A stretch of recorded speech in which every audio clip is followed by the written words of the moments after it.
calon dokter ini bisa eh, punya ide gitu atau punya gambaran lagi bahwa oh ya sebenarnya bisa ya begini-begini ya. Oh ternyata masalah saya yang buntu itu mungkin bisa diselesaikan sama bantuan teknologi. Oke, sekarang kita lihat. Oh sebelumnya perkenalkan dulu ya. Mungkin ada yang belum kenal sama saya Peter. Ini adalah CV saya ya. Singkatnya begini, saya kuliah S1 di desain. Saya memang basicnya adalah seni dan desain. Saya alumnus UNS Solo tahun 2006, lulus 2010, lalu saya bergabung di Unika 2011. Nggak bisa jadi dosen tetap, dari dosen tetap harus S2, maka 2012 harus sekolah lagi. 2014 selesai sekolah S2 di ISI Solo, saya asli Solo. Eh, Lalu setelahnya 2015 bergabung di Surya Pranata, gitu di DKV. Lalu 2019 saya melanjutkan studi di bidang digital media design, khususnya di deep learning. Deep learning itu adalah turunan dari AI. Jadi ada kecerdasan buatan, ada machine learning, ada deep learning gitu. Nah, saya berkutat di pembelajaran mendalam gitu. Biasanya dipakai bagi medis, terus bagi hal-hal yang perlu supervisi cukup detail gitu ya. Nanti kita akan bahas detailnya. Ada beberapa penelitian terkini gitu yang 2023 belum tak update, CV-nya belum saya update, maaf.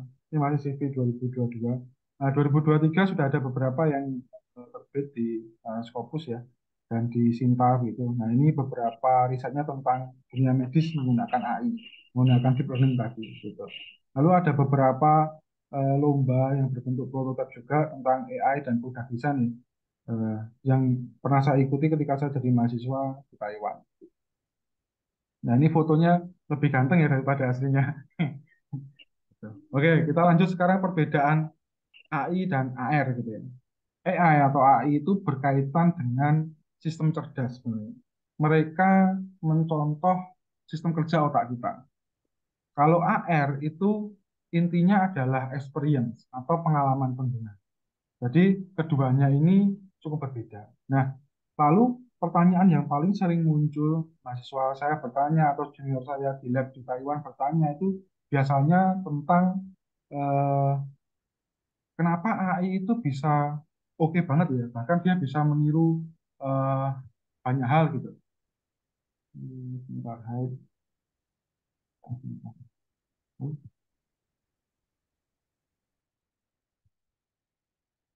Oke.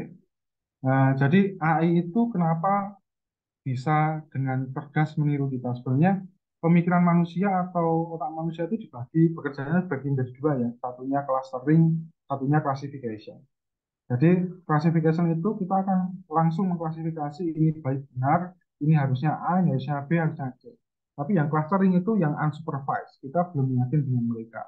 Gitu. Akhirnya ini kita clustering aja, oh yang begini ini kita harus treatment, yang begini, yang begini kita harus treatment, yang begini. Nah, AI bekerja dengan metode yang sama. Akhirnya AI ini atau kecerdasan buatan ini bisa meniru keputusannya sama seperti otak manusia meniru gitu ya. Hanya keputusannya ya, keputusan memilah yang meniru.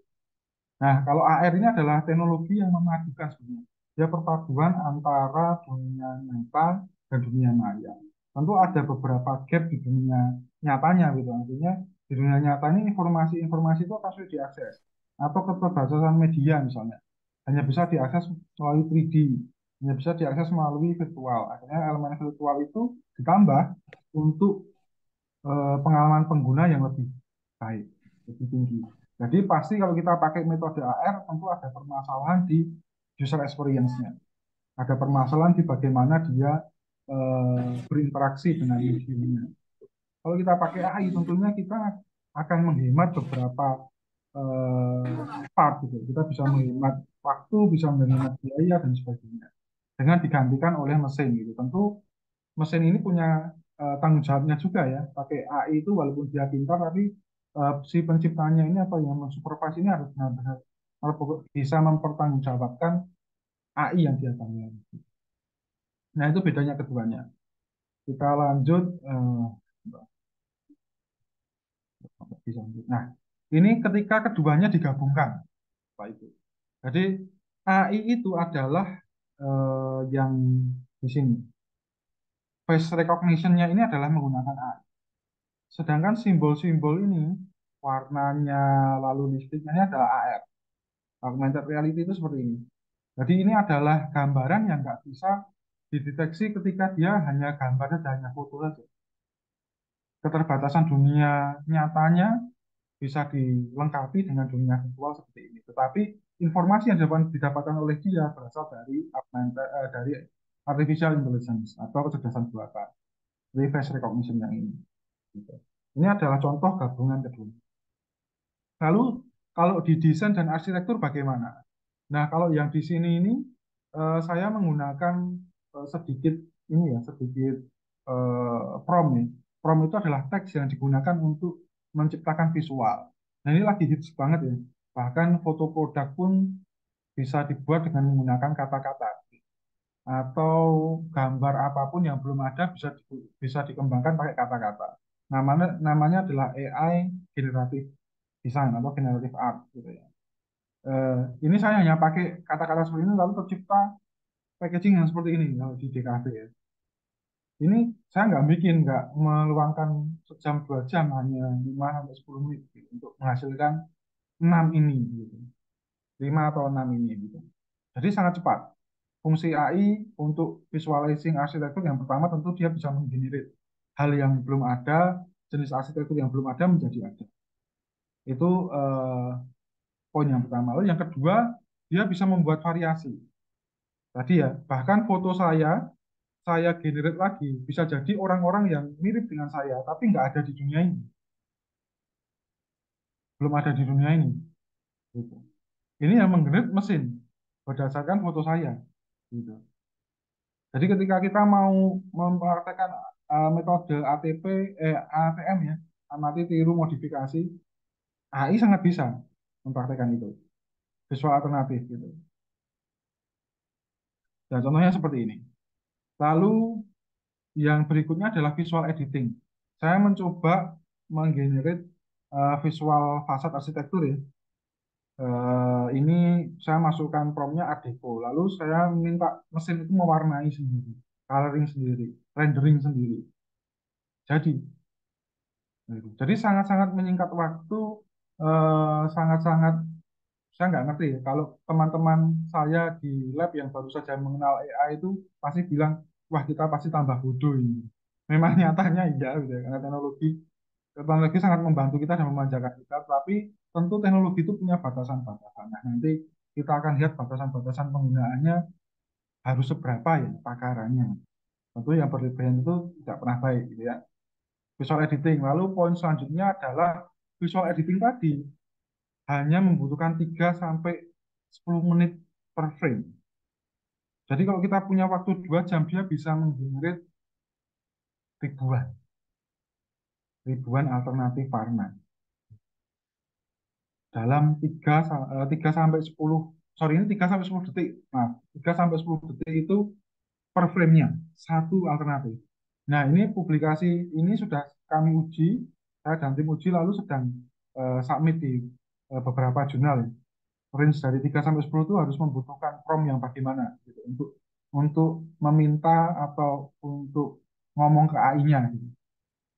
Nah, nanti ini bisa menghemat banyak sekali dan bisa menghemat banyak sekali waktu dan biaya gitu. Tentu dengan supervisinya kita gitu ya, tidak bisa serta-merta dia dipublish. Saya pun bukan arsitektur, jadi ini hanya case saja ya. Case bagaimana sketch tadi diwarnai dan di, diberikan alternatif sekian cepatnya. Nah, itu tadi AI. Sekarang kita ke AR. Kalau ke AR itu kuncinya hanya di experience atau pengalaman pengguna. Nggak ada augmented reality yang bisa berjalan tanpa pengalaman penggunanya. Begitu. Jadi kuncinya harus pengguna itu harus berinteraksi sama AR-nya. Gitu. Itu kelemahannya. Dia harus scanning, dia harus melihat, dia harus memencet tombol, baru dia mengerti seluruh pesannya. Nah, di arsitektur AR juga marak banget gitu. AR itu bisa merekonstruksi bangunan yang sudah hancur begitu dengan kemampuan teknologinya, atau bisa menciptakan realitas baru yang bangunan itu belum jadi. gitu. Atau bisa eh, kalau dulu di arsitektur waktu saya masih kuliah satu ya teman-teman tuh sulit sekali merender waktu dalam waktu 3 menit gitu. Render yang benar-benar bagus ya untuk menelusuri ruangan gitu. Dengan AR ini mudah sekali dan lebih cepat gitu. Untuk mendeskripsikan ruangan, mengganti catnya, menaruh meja, menaruh kursi, menaruh interiornya, mengganti-ganti apa namanya zonanya, itu mereka sangat bisa menggunakan metode AR ini gitu ya. Contohnya di IKEA dia sudah pakai ya metode ini untuk eh, orang itu bisa mix and match misalnya gitu warnanya sofanya dan kalau ruangan saya temboknya begini cocoknya apa ya dia langsung bisa seperti itu. Nah itu berbasis dari experience. Kenapa AR dibutuhkan? Tentu tadi ada masalah di dunia nyatanya komunikasinya ada noise-nya akhirnya nggak utuh gitu komunikasinya gitu. Kalau di desain di DKV biasanya air ini dipakai di kemasan makanan karena kemasan makanan itu terbatas sekali mediumnya, nilai gizinya mungkin hanya tersampaikan dengan angka dan itu nggak pernah gitu, jarang sekali dibaca. Mostly orang beli hanya beli aja, paling lihat expired maksimum gitu. Nah, biasanya digunakan untuk memperjelas gizi tadi kandungan gizi tadi dengan cara yang lebih menarik gitu, bukan berbentuk tabel gitu. Akhirnya desain packaging diperluas dengan AR yang ada di packaging. Gitu. Atau di perpustakaan misalnya buku dari covernya kita bisa scan AR-nya. Kira-kira resume dari buku ini apa sih? Atau buku ini membahas apa gitu. Karena kalau di perpus kita menghabiskan waktu untuk membaca, akhirnya lama sekali. Misalnya begitu. Nah, jadi ada dunia realitas yang terbatas. Akhirnya air ini dibutuhkan. Nah, kalau di arsitektur kita kembali lagi kira-kira apa ya di arsitektur yang terbatas? Contohnya seperti ini. Nah, yang pojok kiri ini digunakan sebagai filter Instagram. Gitu. Jadi kita mahasiswa arsitektur bisa menaruh 3D-nya atau maketnya nanti berbentuk seperti apa gitu. Karena simulasi ini belum ada, akhirnya bisa diciptakan seperti itu. Atau yang kanan ini dari denah floor plan-nya dia langsung bisa keluar airnya, desain rumahnya. Nah ini juga menjembatani permasalahan. Sebenarnya bisa aja buku ini dibikin pop up gitu. Ketika dibuka bukunya keluar gambar rumahnya dengan pop up, model buku pop up gitu. Tapi tentu membuang banyak dana. Nah ini bisa mereduce novelty-nya, bisa mengurangi pembiayaan juga dan lebih menarik. Tapi tadi sekali lagi AR ini membutuhkan effort untuk kemauan usernya mengakses dan berinteraksi dengan program AR itu. Gitu. Meskipun AR ini relatif lebih mudah daripada AI ya, gitu. Menciptakannya maksudnya. Kalau menggunakannya sama-sama mudah, menciptakannya jauh lebih sulit. Baik, nah sekarang poin keenam adalah batasannya di mana penggunaan AR dan AI ini. Saya rasa ini jauh lebih eh, penting ya, bagaimana kita sebagai desainer itu atau sebagai eh, calon doktor arsitektur itu mempunyai batasan-batasan ini. Gitu. AR itu, AI dan AR itu bisa digunakan dengan sangat luas ya, bahkan sekarang ChatGPT aja buatkan latar belakang tentang permasalahan arsitektur di lokasi A dan gabungkan isunya dengan arsitektur digital itu mesin bisa jawab sendiri. Nah, bahkan publikasi saja sudah diperbolehkan menggunakan ChatGPT gitu ya. Sedikit cerita, dulu itu Elsevier, Scopus ya, dia memperbolehkan ChatGPT itu sebagai co-author. Bahkan ada penulis eh, pernah disubmit dengan menggunakan ChatGPT sebagai first author, saking jujurnya gitu. Semua metodenya, semua kerangka pemikiran saya dapatkan dari ChatGPT. Lalu saya tulis ChatGPT menjadi penulis pertamanya. Gitu. Itu bahkan pernah ada. Lalu pernah menjadi second author, third author, fourth author, fifth author gitu ya. Dan banyak hal. Akhirnya itu di-cancel oleh Elsevier dan diganti menjadi metode. ChatGPT harus dimasukkan ke metode dan disebutkan versinya dan disebutkan digunakan untuk apa ChatGPT itu. Misalnya saya hanya mengakses alur penelitian, oke, ditulis penelitian ini menggunakan ChatGPT sebagai sarana apa. Itu sekarang aturannya seperti itu untuk publikasi.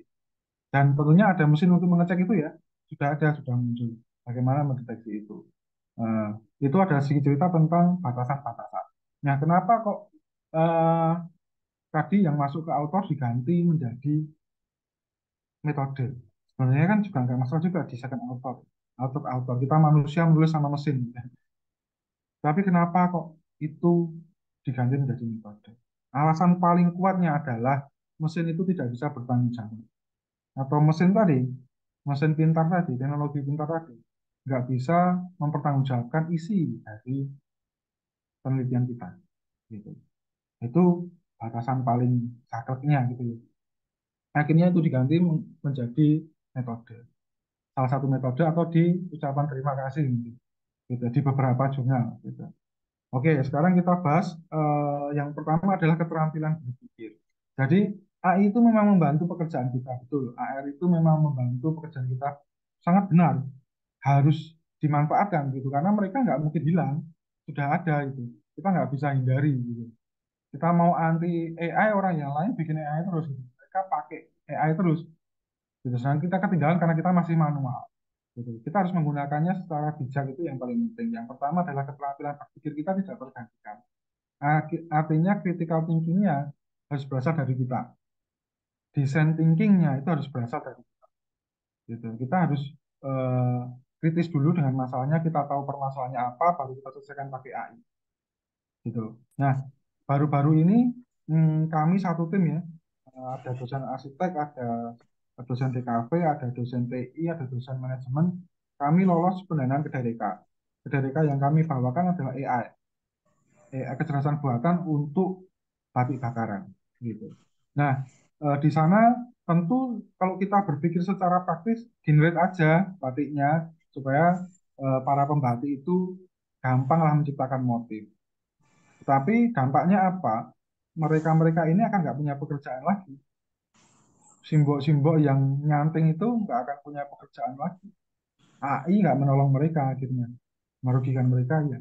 Nah, maka kita harus punya keterampilan berpikir bahwa bagaimana AI ini dimanfaatkan untuk menolong mereka. Di balik bakaran itu kasusnya adalah bahwa hanya ada 15 motif yang punya hak paten atau hak cipta. Sedangkan yang lainnya itu punah entah kemana karena termakan usia. Nah, kami mencoba menggunakan AI ini untuk mengembangkan pola yang sudah dipatenkan. Tapi pola tadi bentuknya adalah hitam putih. Bentuknya hanya berupa pola baru yang nanti digabungkan menjadi pattern. Akhirnya menjadi batik.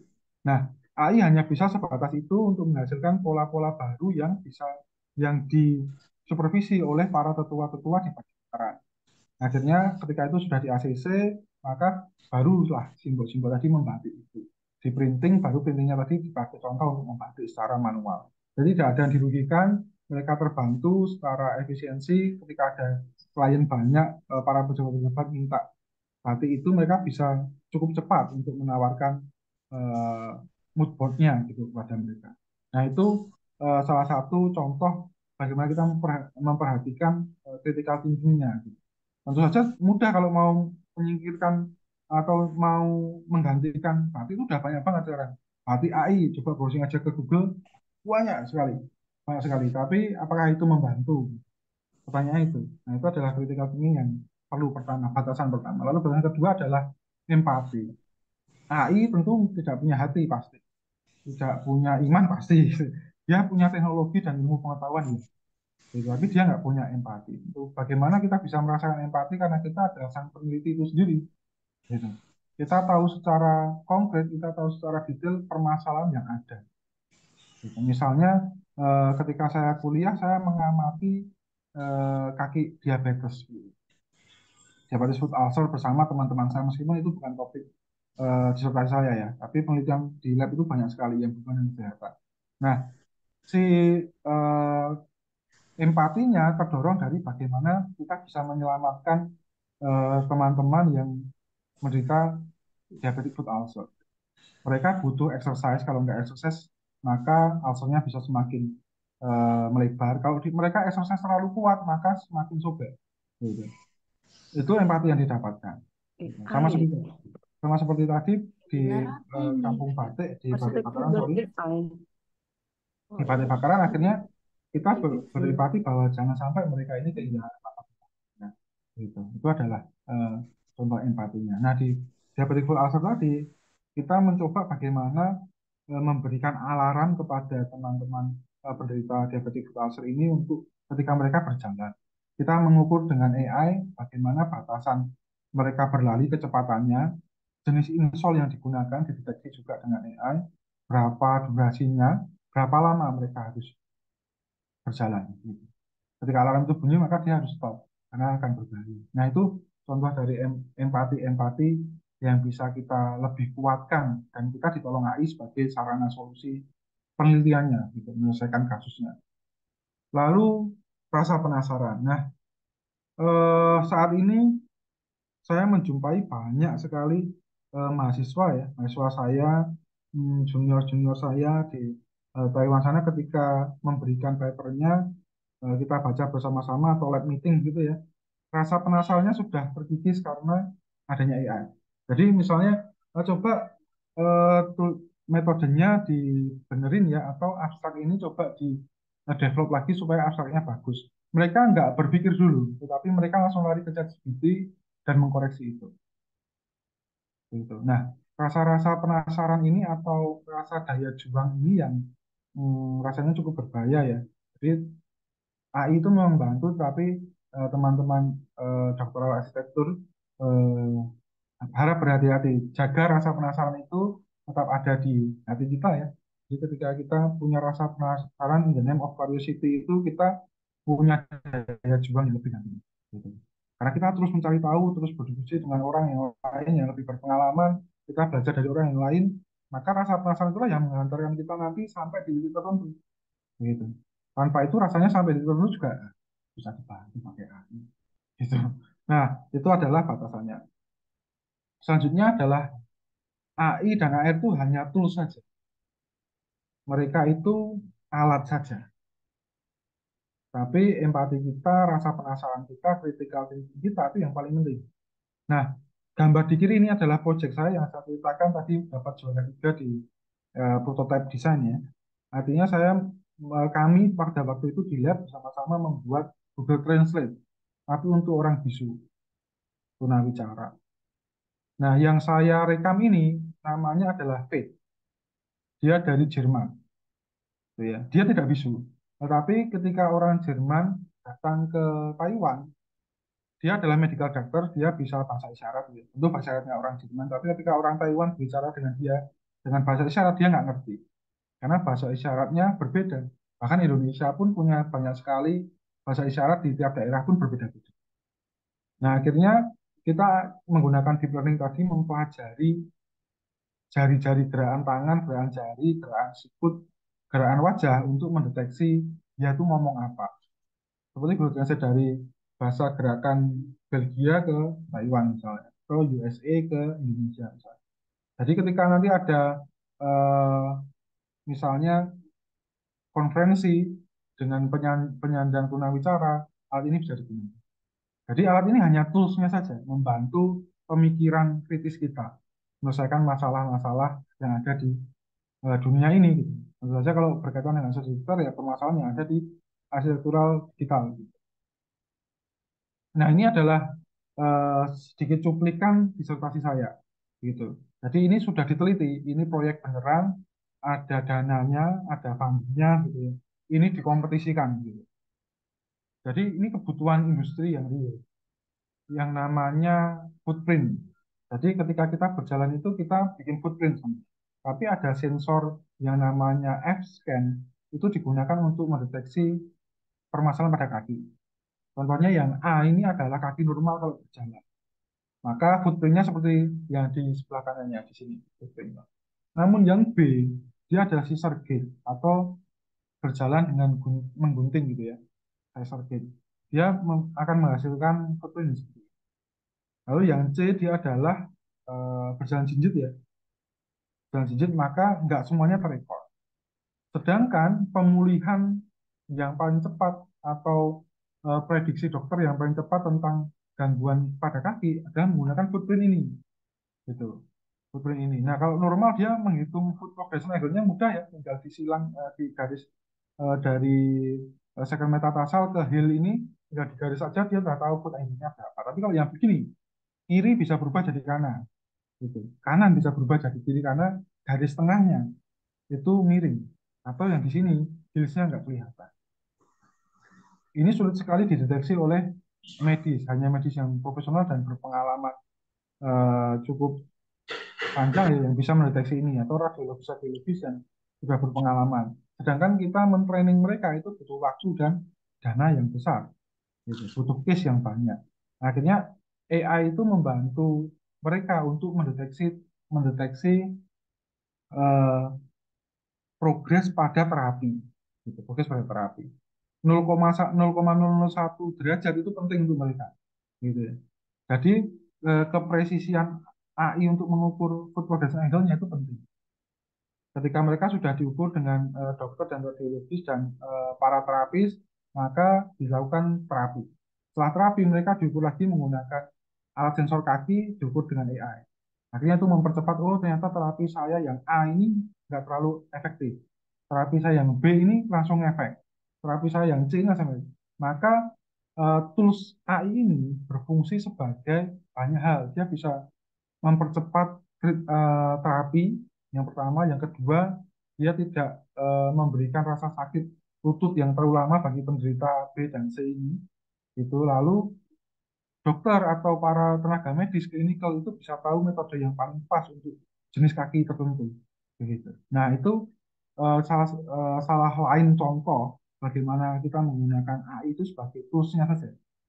Gitu. Semua problematikanya hanya kita yang tahu soalnya dan kita yang merasakan itu empati kita tadi. Jadi ini hanya tools saja.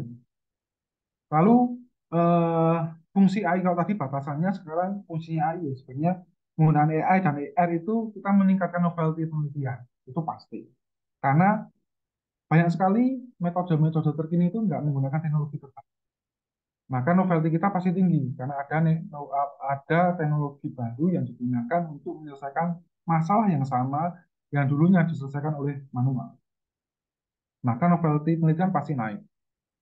Novelty ini kan yang selalu ditanyakan oleh para reviewer, bukan? Bahkan ketika sidang proposal, nanti sidang tertutup, sidang terbuka, yang paling penting adalah novelty. Nah, salah satu keunggulan teknologi ini adalah meningkatkan novelty penelitian. Lalu yang kedua, kita bisa membandingkan model AI atau model AR-nya. Model AI itu ribuan, jutaan bahkan. Untuk object detection seperti ini ya, ini proyek kami juga ketika kami di Taiwan, karena di Taiwan itu banyak sekali tanah longsor ya, longsor batu di perbukitan karena banyak sekali perbukitan, maka kita berusaha mendeteksi batu kecil, batu besar, hewan, kerikil yang bergerak turun. Lalu menggunakan Internet of Things di radius 5 kilometer atau 3 kilometer, kita mengabarkan bahwa akan ada batu bergerak yang akan jatuh. Gitu. Lalu kita uji, kita tes masing-masing modelnya ya. Model AI yang sudah ada, jadi kita nggak buat yang sudah ada aja, kita manfaatkan, kita cek mana akurasi yang paling tinggi untuk mendeteksi semuanya. Nah ini juga bisa kita perbandingkan, misalnya kita akan membandingkan deteksi AI pada motif atap Jawa misalnya, bisa juga. Mana model yang paling tepat, mana model yang paling pas untuk deteksi atap gaya Jawa misalnya. Bandingkan saja, itu sudah berkontribusi. Gitu. Nah, itu salah satu tips dan trik bagaimana AI dan AR itu membantu penelitian.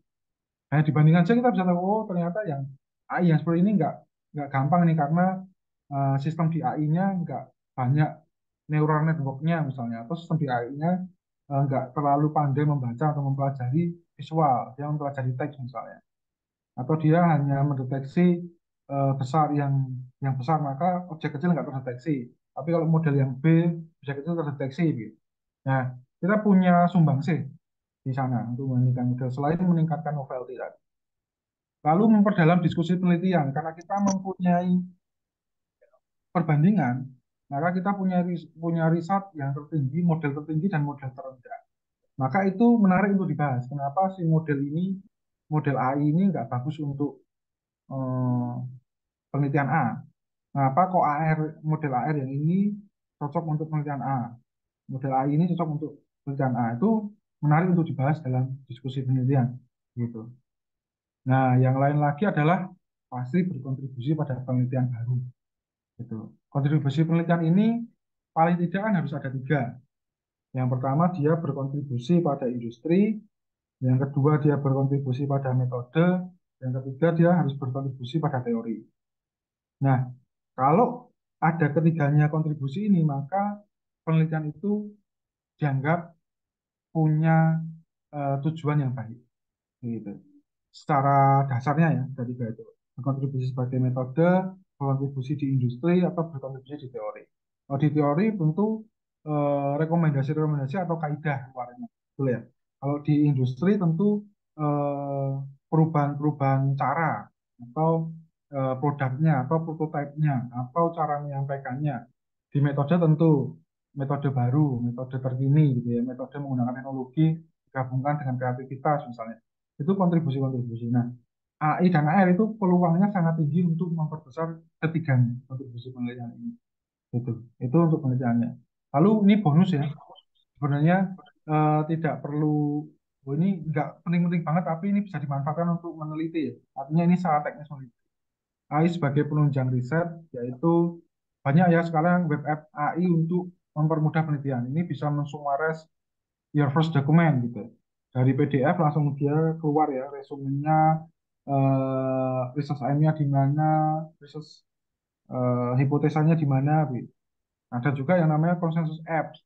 Kita tanya dia langsung ngeluarin semua jurnal gitu ya, yang terindeks di UI dan terindeks di mana ya, selain di UI kayaknya di ProQuest ya. Dia langsung keluar semua jurnal-jurnal yang terkait.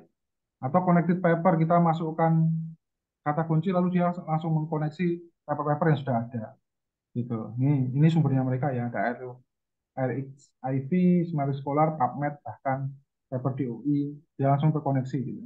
Bisa dicoba, ini sangat mudah menggunakan AI juga. Gitu ya. Begitu saya rasa, terima kasih untuk waktunya, waktu dan layar saya kembalikan ke Bu. Terima kasih. Iya, terima kasih Pak Peter, luar biasa.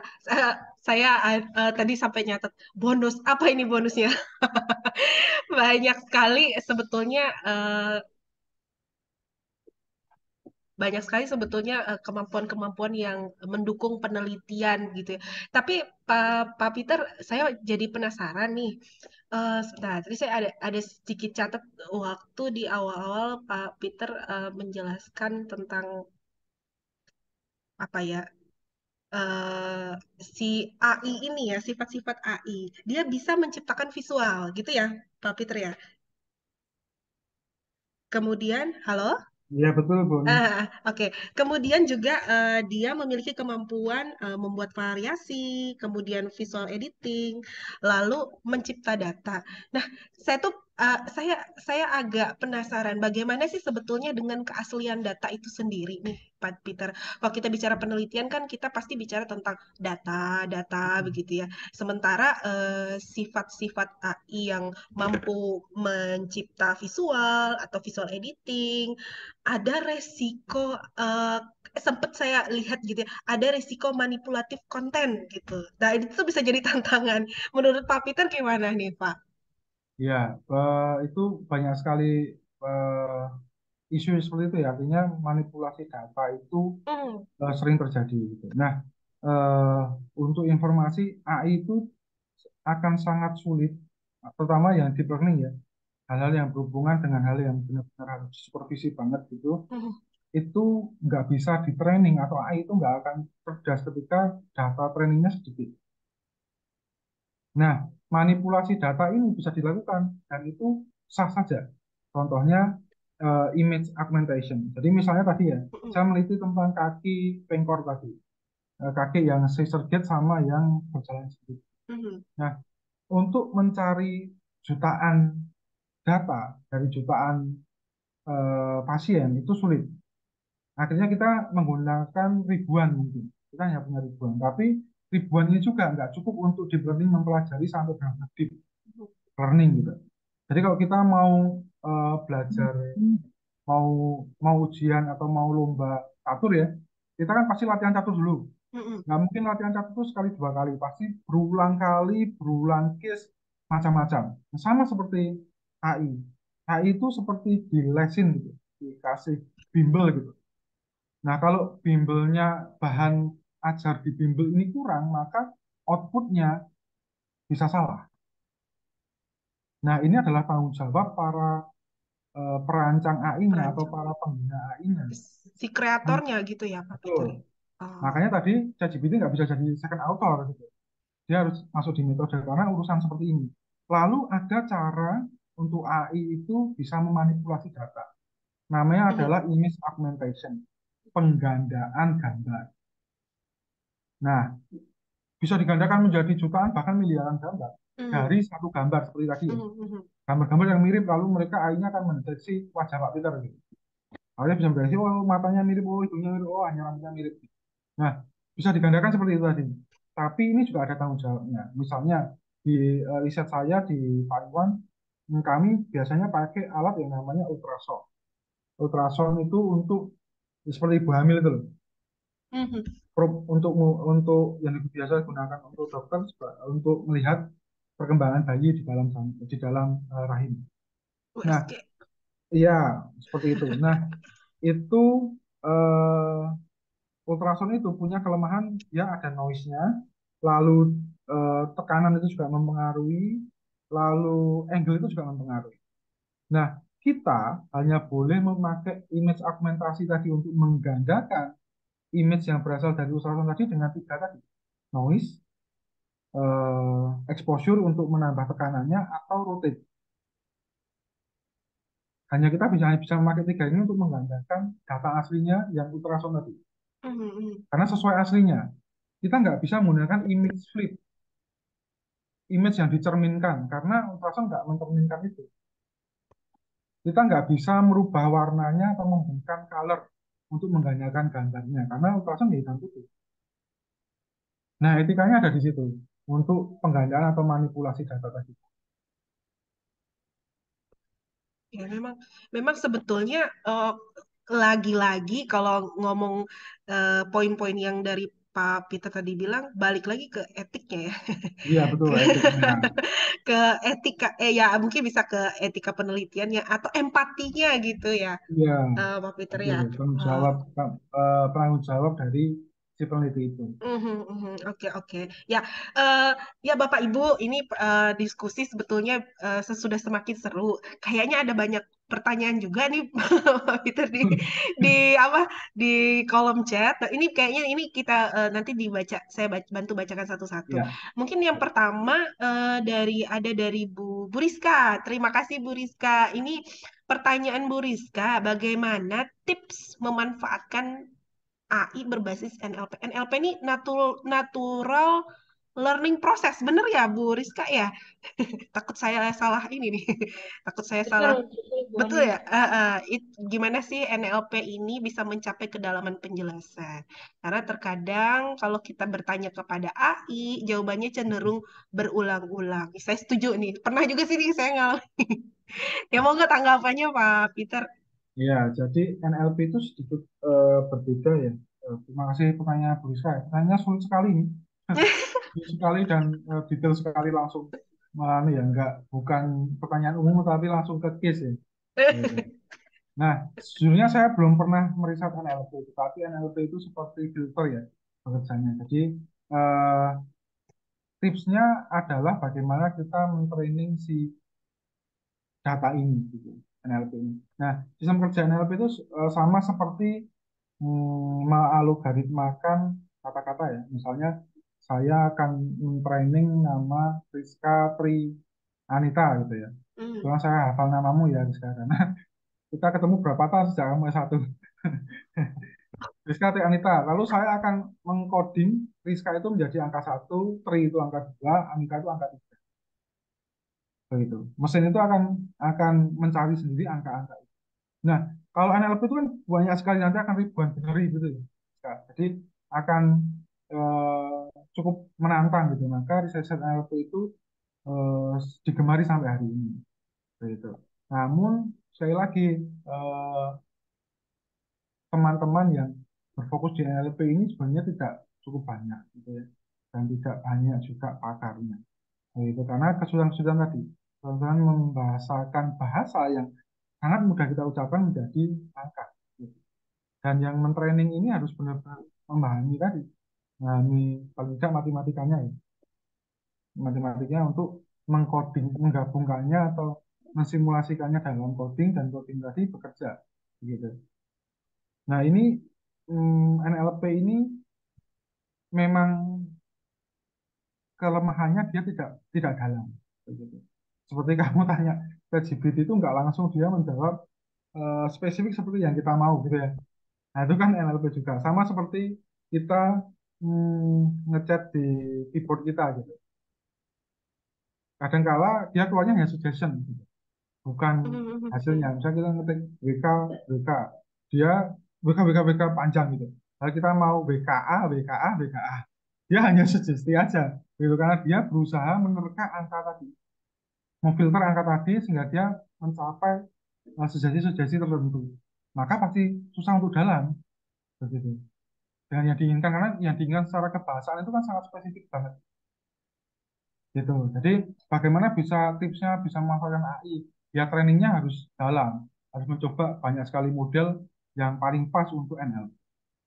Saya rasa ada model-model tambahan seperti LSTM ya, LSTM misalnya long short term apa itu memori ya, long short term memory. Jadi dia menyimpan memori yang cukup panjang ya, cukup besar sehingga dia bisa mensimulasikan dengan banyak case gitu. Dengan model itu saya rasa cukup benar di NLP gitu. LSTM namanya gitu. Bisa dicoba modelnya tuh gitu. Karena saya nggak mendalami NLP ya, saya mendalami image image base untuk AI gitu. Tapi tadi NLP yang saya tahu dia adalah filtering untuk mewujudkan satu sugesti tertentu dari simulasi yang kita buat. Sama ChatGPT juga gitu, dia menjawab simulasi tertentu yang kita ketikkan toh, sama cara kerjanya seperti itu. Begitu Bu Oni, Bu Rizka.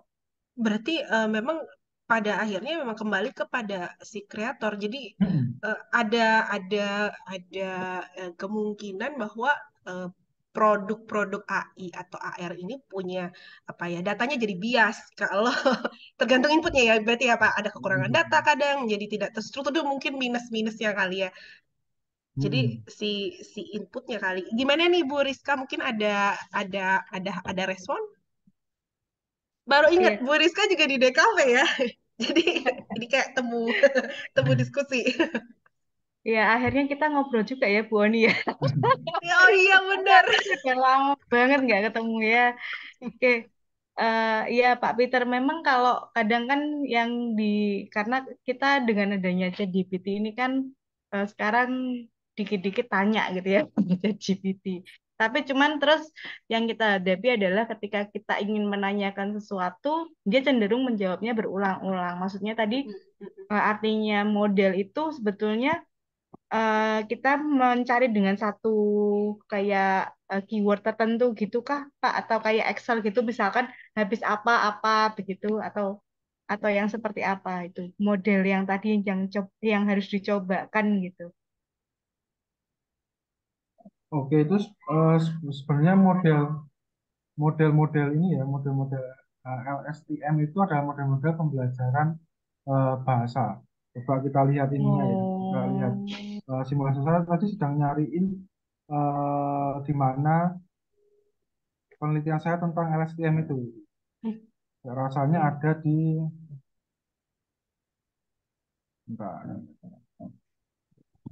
Karena kadang kalau kita baca jurnal Mhm. IT pun strukturnya beda ya Pak Peter dengan Ya jurnal IT betul, umumnya. kadang Itu bahasanya yang juga bikin susah, bingung. susah dimengerti ya, karena bahasanya bahasa Iya, IT. betul.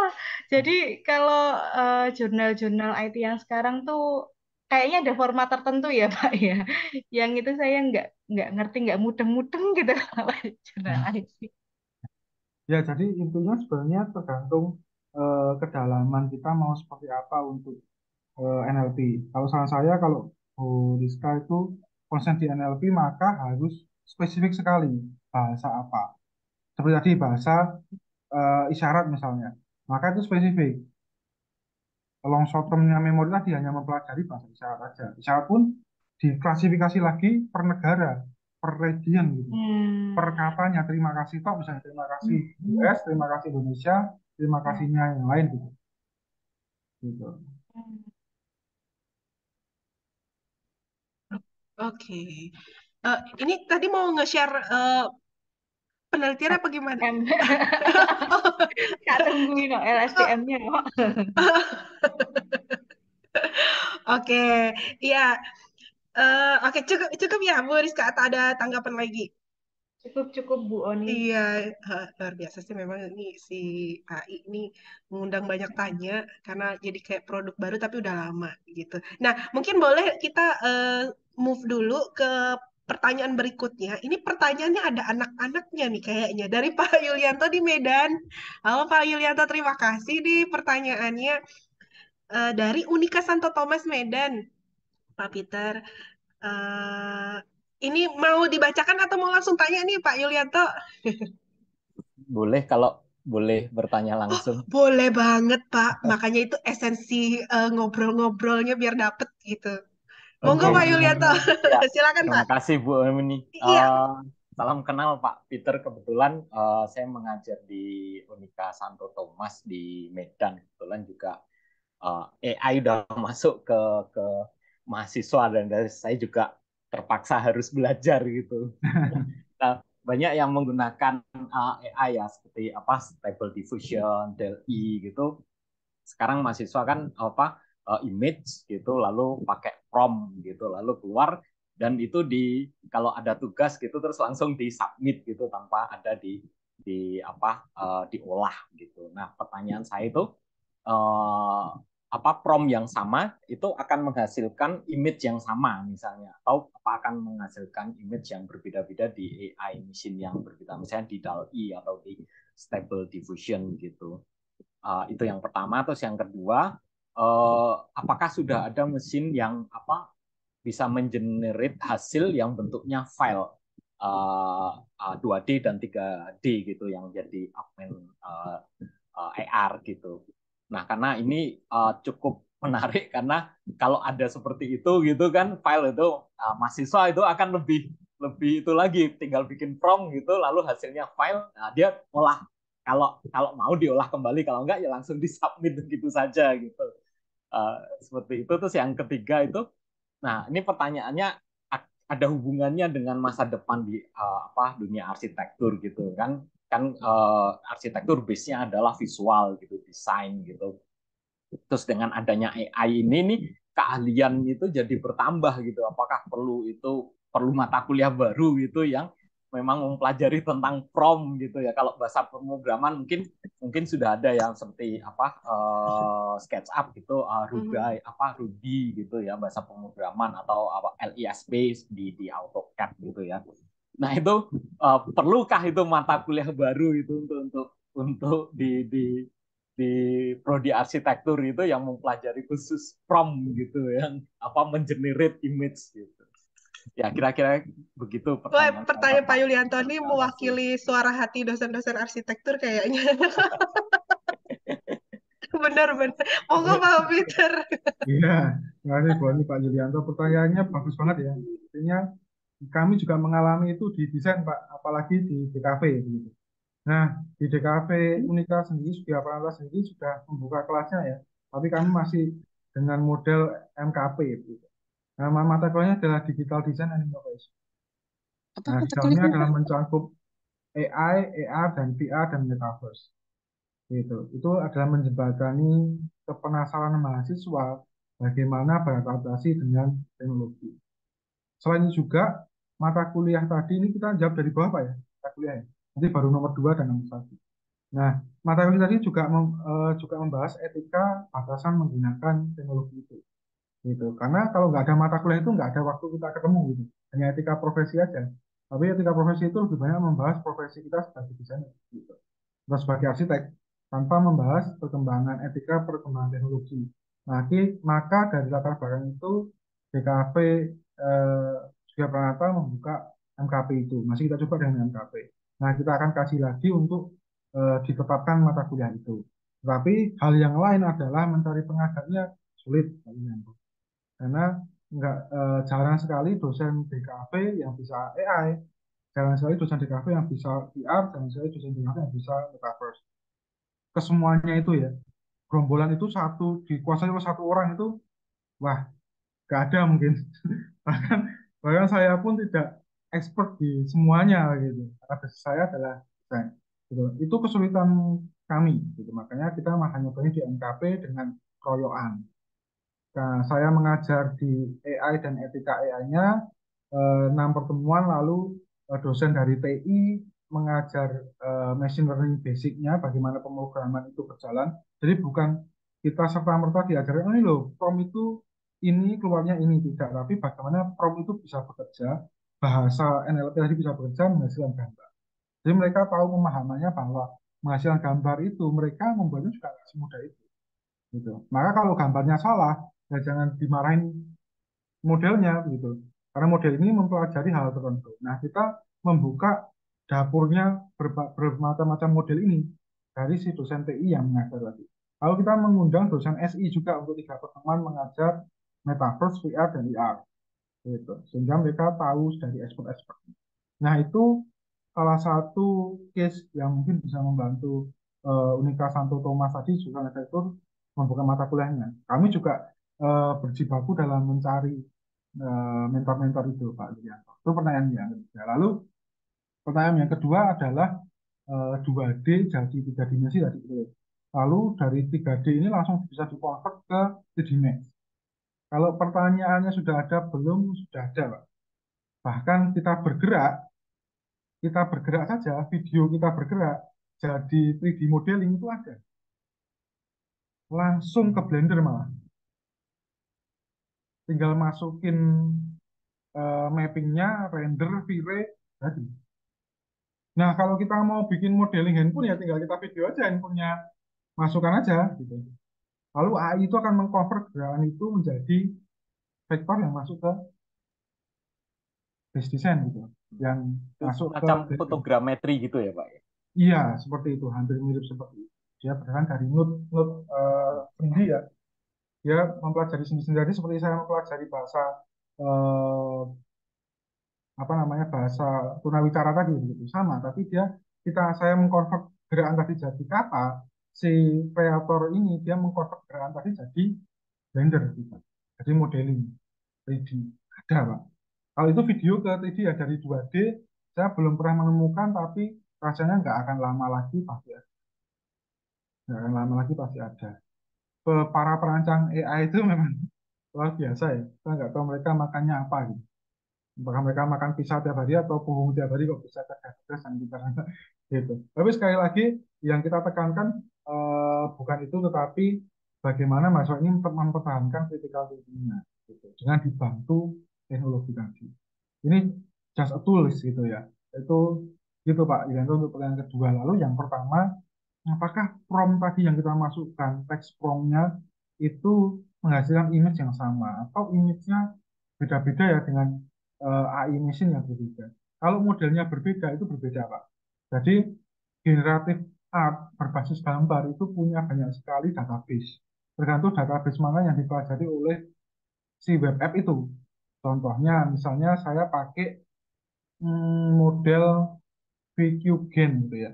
Ini nama model untuk generatif art, nggak perlu dipelajari singkatannya. Kalau singkatannya itu Virtual Qualified Generative Adversarial Network. Wah, panjang banget. Ya, itu adalah salah satu model yang mempelajari generative art. Dia mengambil data dari ImageNet. Artinya ImageNet itu Google. Ada yang mengambil data dari Wikinet. Artinya dia ambil data dari Wikipedia. Gitu. Maka gambar yang dihasilkan dari ImageNet dan Wikinet berbeda. Kalau kita masukkan prompt yang sama ke ImageNet terus, ya hasilnya sama terus. Karena yang empat pertama yang diteliti Google dari kata per kata itu sama terus. Dengan 4 kata, kalau kita pindah dengan prompt yang sama ke model yang di training oleh Wikinet, hasilnya berbeda. Karena database yang dipelajari berbeda. Tempat bimbelnya berbeda. Soal dari bimbelnya berbeda. Maka nilainya beda. Kecuali bimbel ini mempelajari hal yang sama, ya, source-nya sama. Gitu. Maka ya mungkin sama. Meskipun dia sama-sama pakai Stable Diffusion. Gitu. Hasilnya berbeda ketika database learning-nya berbeda. Begitu. Itu 3 pertanyaan yang mungkin bisa saya jawab. Semoga menjawab pertanyaan Pak Yulianto. Iya, sebentar saya tak ngecek Terima dulu kasih, ada Pak. mahasiswa saya nggak ya di sini, ntar. Saya sebetulnya mau nanggepin pertanyaan Pak Yulianto yang nomor 2 ke Pak Peter. Ternyata sudah ada ya dari video ya tadi Pak. Terus kemudian bisa diekstrak ke 3D. Ini makanya tadi saya ngecek dulu, ada nggak ya mahasiswa saya di sini? Karena rasanya kayaknya saya perlu mempelajari dulu. Ini mesin model apa ya Pak Peter yang bisa ngeekstrak gitu kali ya dari video Iya, ke karena chat GPT aja sekarang kan mahasiswa hmm, udah wah apa kalau dikasih tugas gitu kan udah apa betul, ya itu masukkan aja chat GPT terus di apa di copy paste terus dimasukkan gitu sampai pernah betul saya setuju. nemukan gitu ada tulisannya itu plek gitu di line bahwa apa mesin GPT belum menemukan apa ada model yang seperti ini ya itu di copy paste juga Oh, atau ada dibaca ketahuan. ulang gitu jadi copy pastenya Iya. mentah-mentah gitu. Jadi Jadi kalau ada ChatGPT yang gratis itu 2021 dia update-nya. eh, Jadi di luar setelah 2021 itu perkembangan AI terkini ChatGPT nggak tahu. nah, Hmm, Jadi ketika dia tanya ChatGPT yang gratisan, yang versi 2 itu, ya, dia akan menjawab pada masa saya nggak ada, karena dia terakhir iya, buka itu 2020. hmm, Ya mahasiswanya benar, chat AI-nya juga benar. iya. Makanya kalau sudah ada misalnya yang apa tadi 2D, 3D bentuknya file, wah itu Iya. bisa oh, makin betul. menambah. Makanya yang Ya, pertanyaan yang ketiga saya itu berarti kalau memang mau bikin mata kuliah yang AI berarti harus memasukkan juga pelajaran etika gitu ya Pak. Betul, betul setuju. Jadi semua, wah ini memang tantangan banyak ini Bu Oni ini. Betul, betul setuju. Jadi satu mata kuliah dikeroyok banyak banyak ahli, banyak ya dosen. betul. Benar. Apa, harus Impor kayaknya saya. 12 SKS ini satu mata kuliah. Ngelebihin studio. Iya. Iya, soalnya kadang kalau di produk studio itu ada yang cheating tuh, Pak. Bapak-bapak. Jadi kadang-kadang tuh kelihatan ya, kadang gambar yang diekstrak dari AI generator itu gambarnya tuh khas banget. Jadi agak ada faux-nya gitu, ada kabur-kaburnya begitulah ya. Tapi kadang mereka suka cheating hasil produk studio tuh ya satu di antara sekian lah muncul. Tapi dia nggak berani ngasih angle yang mungkin dari tampak perspektif sebelah mana, jadi nggak berani. Jadi udah ketahuan tuh, ini produknya produk segera unduh. Jadi dari AI. Makanya tadi kalau Iya. sampai bisa dari video masuk ke 3 dimensi, lalu kemudian next time dia akan masuk ke 3D Max. Waduh, berarti ini saya kudu belajar kemana nih? Oh, boleh nambah satu pertanyaan Bu Monggo, Oni. silakan Pak Yulianto. Ini juga apa kemarin saya lihat ada di Facebook yang arsitek dari Vietnam gitu. Jadi dia Mhm, dari sketsa mhm, tangan gitu mhm, terus lalu di generate dengan stable diffusion gitu. mhm, Terus mhm. hasilnya adalah benar-benar kayak render bagus gitu hanya dari sketsa. Jadi saya berpikir wah ini Mhm. nggak perlu bikin lagi Betul, betul. apa 3D pakai 3D Max gitu kan lebih lebih lama gitu mungkin Mhm, 1-2 hari kalau mhm. pakai stable diffusion ya nanti seperti kata Pak Peter bisa sampai ya cuma paling lama 10 menit gitu hanya dari sketch kasar gitu dia bisa Mhm. menghasilkan apa hasil yang memang apa rendering real gitu dan bagus gitu. Nah itu mungkin itu bukan cheating gitu ya karena memang dia desain pakai Betul, sketsa betul, gitu betul. tapi Heeh. menghemat waktu apa di generate gitu ya teks dengan apa dengan image gitu terus hasilnya ya memang hasilnya dia gitu Mhm. paling dikasih apa Sahadid style gitu atau Ya. Tado Ando style gitu Mhm. nah itu wah itu memang tantangan apa baru nih. Memang pada akhirnya yang bisa kita hargai lebih tuh memang yang by proses kali ya Pak Ilianto. Jadi kalau tadi kayak saya ada lihat deh itu dia seliweran di explore Instagram waktu saya buka. Memang bener hasil dia sketsa sih. Dan finishingnya memang benar lebih realistis. Ya kayak kayak ngeliat hasil 3D Max bukan juga. Tapi ternyata ada proses dia Iya. ngesketsa. Itu memang Jadi yang nggak by. perlu belajar 3D Max lagi kayaknya di masa Nah, depan ya pakai nah apa itu. belajar prom lagi ini. Nah, itu dia. Itu berarti dosennya kudu lebih ekspor lagi, butuh waktu. Nah, itu. Terima kasih Gitu. Pak Peter Bu Oni. Iya, terima kasih Pak Yulianto. Ini udah nge-trigger banyak pertanyaan. Makanya saya tadi bilang, pertanyaan Pak Peter ini sebetulnya mewakili keresahan. Kok saya sih yang mewakili keresahan hati saya sama mahasiswa yang udah mulai ikut transformasi juga nih ke digitalnya. Oke, terima kasih pertanyaannya Pak Yulianto, Pak Peter juga makasih untuk tanggapannya. Mungkin kita akan beralih ke pertanyaan berikutnya. Nah, Bapak Ibu saya nggak lupa mengingatkan kalau misalnya Bapak Ibu mau memberikan pertanyaan, boleh di-dropkan ke kolom chat gitu ya. Nanti kita bisa bantu tanyakan. Atau mungkin mau bertanya langsung bisa raise hand atau bisa chat juga. Nanti kita bisa diskusi sama-sama kayak tadi sama Bu Rizka sama Pak Yulianto. Nah, ini kita move sedikit nih ke Pak Andre. Halo Pak Andre, ada ya hadir ya Pak Andre ya. Pak Andre ini, Ada Boni iya halo Pak. lagi di jalan. Halo, Ibu. Oke, nah Pak Peter ini pertanyaannya AI dengan menggunakan metode expert system, apakah kita bisa menambah knowledge base yang ada dalam mesin expert system dengan menggunakan machine learning atau deep learning? Monggo. Wah, ini information system banget ya. Iya, Pak, Nah, ini pertanyaan spesifik sekali. ya, expert system ini sebenarnya cukup baru ya. Ya, jadi expert system ini menggabungkan eh, antara knowledge base sama user interface gitu ya. Di tengahnya ada interface inference engine gitu. Engine-nya ini yang jadi masalah kan sebenarnya gitu. Akhirnya dari yang eh, sebenarnya ini metode representatif Sob. Dari yang knowledge from expert disimpan di knowledge base-nya, lalu dimasukkan engine, keluar user interface. Akhirnya si orang yang nggak punya knowledge ini dia bisa masukin query-query-nya gitu. Lalu dia dapat apa ya, saran atau masukan dari mesin yang sudah mempunyai knowledge base-nya ini gitu. Kalau nggak salah gitu ya, expert system itu gitu. Nah, Iya, benar Pak. nah Begitu Pak Pak. Andri, Iya, sistemnya modelnya kurang begitu lebih ya. begitu. Nah, dalam AI dengan metode itu bisa nambah knowledge base yang ada di mission expert systemnya. Nah, ini tipikal ini bergantung banget sama perorangannya Pak Andri. Jadi misalnya yang di saya tadi, saya pakai expert system juga gitu.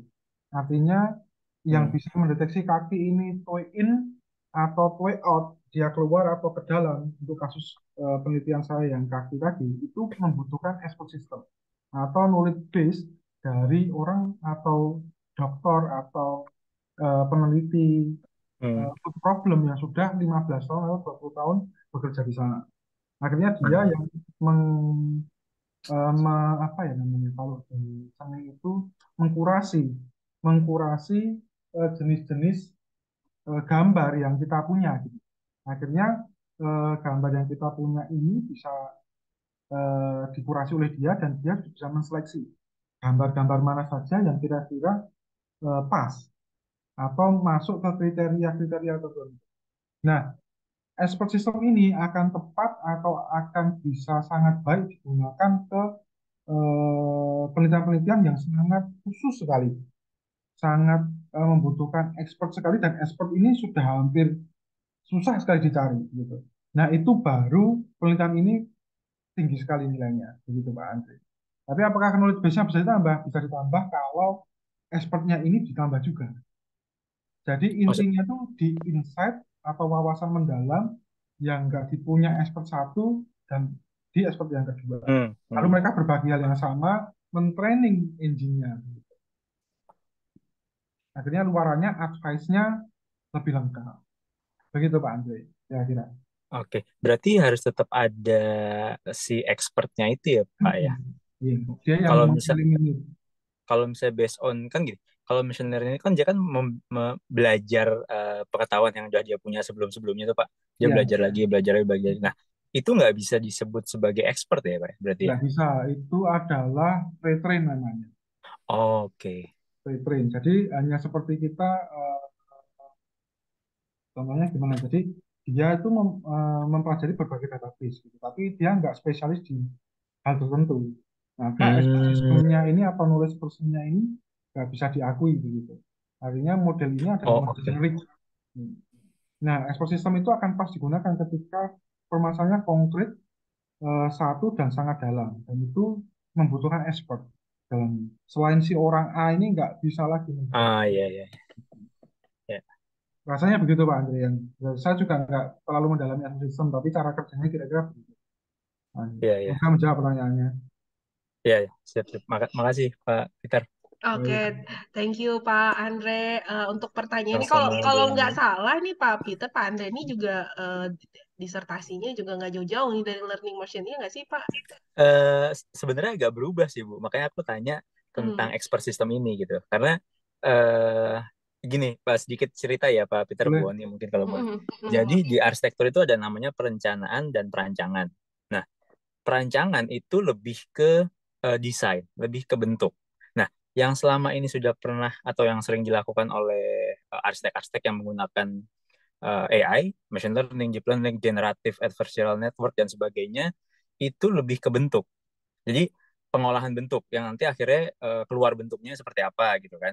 Itu banyak banget sih. Nah, saya sebenarnya ya, dalam hal ini ke disertasi saya ini nggak mau masuk ke bentuknya, Pak. Tapi lebih ke perencanaannya. Jadi sebelum kita mulai mendesain, itu di arsitektur ada namanya perencanaan. Nah, perencanaan ini yang ngumpulin semua data, dalam hal ini saya pakai konsepnya pena parsial gitu kan, karena dia salah satu apa ya buku klasik yang dipakai di arsitektur gitu sampai sekarang. Nah, saya mau coba kalau misalnya si pena parsial bilang si arsitek ini bakalan jago banget kalau dia bisa misahin antara perencanaan dan perancangan. Karena gini, kadang arsitek itu pas lagi perencana, tapi dia udah mikirin desain. Nah, kata pena parsial tuh nggak boleh, Pak. Nah, saya jadi mau misahin nih. Kenapa nggak, kalau misalnya oke, kalau misalnya nggak boleh, jadi arsitek bisa fokus nih ke desain. Nah, perencanaannya pakai mesin. Nah, dalam hal ini saya coba pakai, belum tahu sih benar atau enggak, tapi saya coba pakai expert system karena itu kan ya tadi yang tadi Pak Peter bilang juga ada query-query yang dimasukin knowledge base-nya itu sama si expert gitu ya. Nah, ya kurang lebih sih seperti itu sih Pak. Tapi masih stuck juga sih sama kayak Bu Oni kali ya, Bu. Kok bawa bos saya ya? Nah ini semoga propur nggak denger nih. Oh iya, oh iya, ada propur ya. Jangan lupa ada propur di sini. Oh iya. Nggak, peace from. Bercanda, emang Pak Andre mas Iya. suka begitu bawa-bawa. Dengar, Tapi dengar saya dengar nah, terus. Oh iya, aduh, rasa lo. kedengeran kan akhirnya. Nah kan rasa lo. Iya ya, ya memang. Iya. Jadi ingat ya Pak Andre tuh lebih ke before ya. Jadi Lebih ke perencanaan. ya, Jadi nggak tidak mendesain Pak, tidak mengolah bentuk, tapi lebih mengolah apa ya bisa dibilang mungkin apa kayak tortornya atau analisa-analisa sebelum mendesain, lebih ke perencanaan sebelumnya gitu. Nah, jadi kalau si dalam bukunya Pena Parasal itu dibagi dua Pak antara perencanaan perancangan. Nah, itu kalau misalnya ada satu arsitek yang bisa melakukan keduanya itu jago banget gitu. Dan itu biasanya sangat jarang karena biasa itu kalau misalnya arsitek lagi merencana terus tiba-tiba aja sudah mikirnya ke perancangan, bentuknya mau gimana. Nah, itu sebenarnya nggak boleh gitu. Nah, itu yang saya mau coba gimana kalau misalnya si perencana ini ya pakai mesin aja gitu. Arsitek yang hanya mendesain gitu.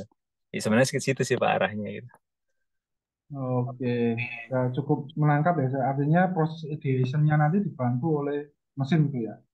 Iya, benar Proses gitu Pak. ideasinya risetnya Pak Andri ini mau membuktikan bahwa before-nya itu proses ideationnya itu bisa dibantu dengan mesin. Ya, Lalu perancangannya kurang nanti lebih begitu. baru arsitekturalnya. Itu. Yang memang benar di desain di DKV itu ada pembagian ranah inovasi Pak Andri. Jadi ranah Oh, oke. inovasi dalam desain itu dibagi jadi 4. Ada yang hanya di perencanaan itu sudah termasuk desain, ada yang hanya perencanaan sampai metode sudah desain, ada yang perencanaan sampai Hmm, akhir itu juga desain. Ada ya, juga yang bisa mentransferkan dari gagasan sampai akhir. Jadi keempatnya itu adalah innovation design. Gitu. oke. Itu kalau di DKV. Ya.